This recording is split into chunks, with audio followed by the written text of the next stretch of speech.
Então, só para relembrar, né, que essas micoses, na verdade, são infecções causadas por fungo.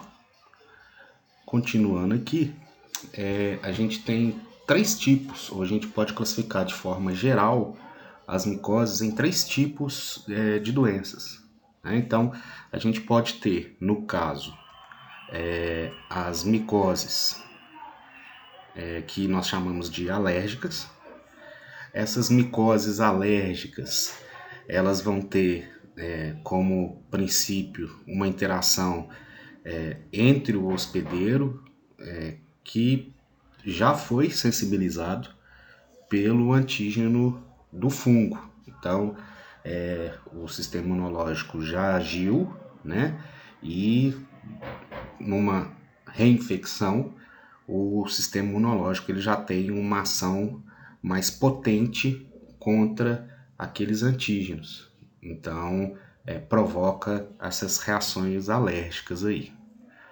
Outra forma, né, que a gente pode classificar as micoses é como micoses tóxicas.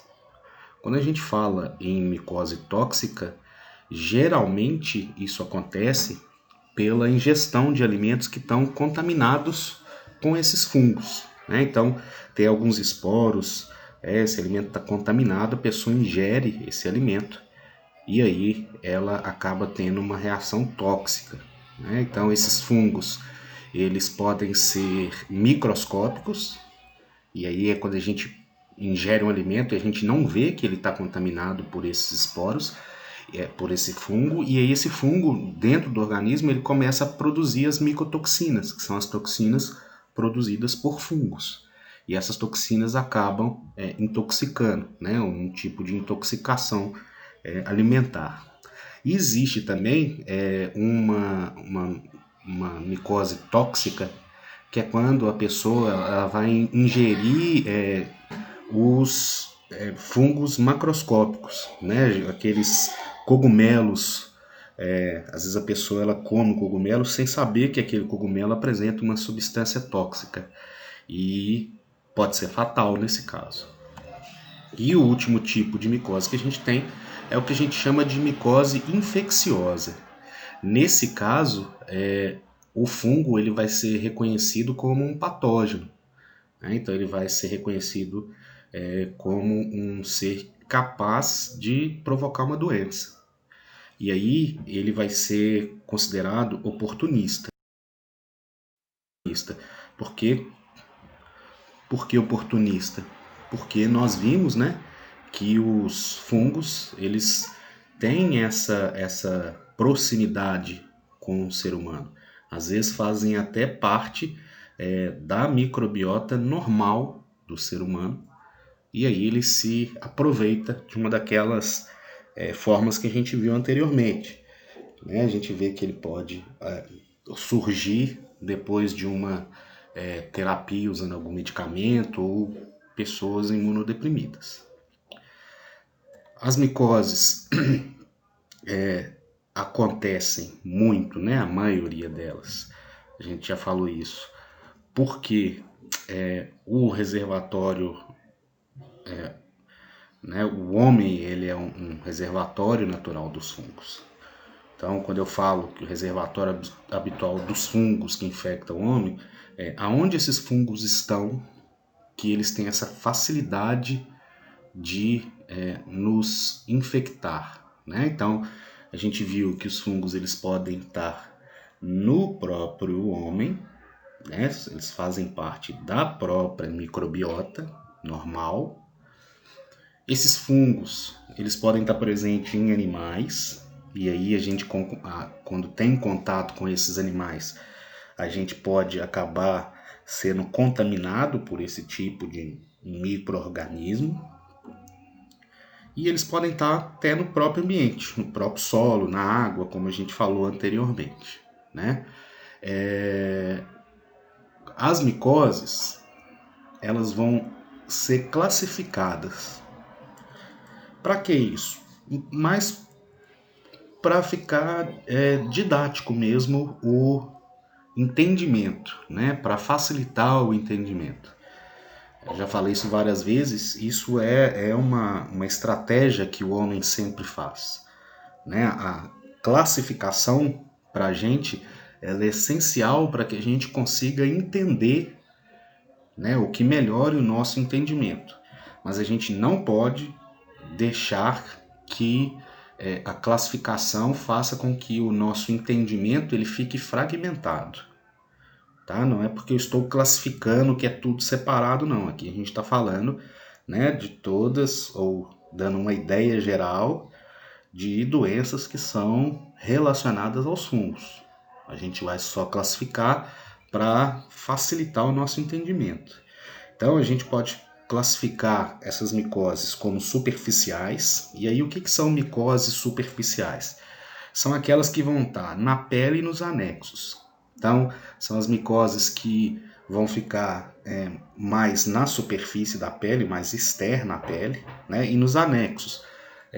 Elas vão atingir os pelos, as unhas, cabelo, tá? Então, quando tiver nessas áreas, a gente chama de micose superficial.